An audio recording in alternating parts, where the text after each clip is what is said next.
राज्यातील पावसाचा जोर ओसरल्याचं चित्र पाहायला मिळतंय, परंतु मुंबई शहर आणि कोकणातील काही जिल्ह्यांमध्ये पुढील 24 तासांमध्ये मुसळधार ते अतिमुसळधार पाऊस होऊ शकतो।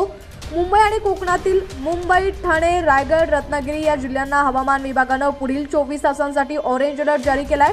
पाहुयात उद्याच म्हणजे 16 जुलै रोजी राज्यात हवामानाची स्थिती कशी असेल। मुंबई शहर आणि उपनगरामध्ये 16 जुलै रोजी साधारणपणे ढगाळ आकाश राहणार असून हलक्या ते मध्यम पाऊस होऊ शकतो। रायगड, रत्नागिरी, सिंधुदुर्ग, ठाणे आणि पालघर जिल्ह्यांमध्येही तुरळक ठिकाणी मध्यम पावसाची शक्यता आहे।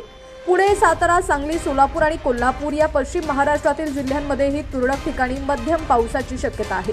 उत्तर महाराष्ट्रातील नाशिक, जळगाव, अहिल्यानगर, नंदुरबार, धुळे इथं 1 किंवा 2 ठिकाणी हलका पाऊस होऊ शकतो। मराठवाड्यातील छत्रपती संभाजीनगर, जालना, परभणी, हिंगोली, बीड, धाराशिव, लातूर, नांदेड या जिल्ह्यांमध्ये पावसाच्या सरी कोसळण्याची शक्यता आहे।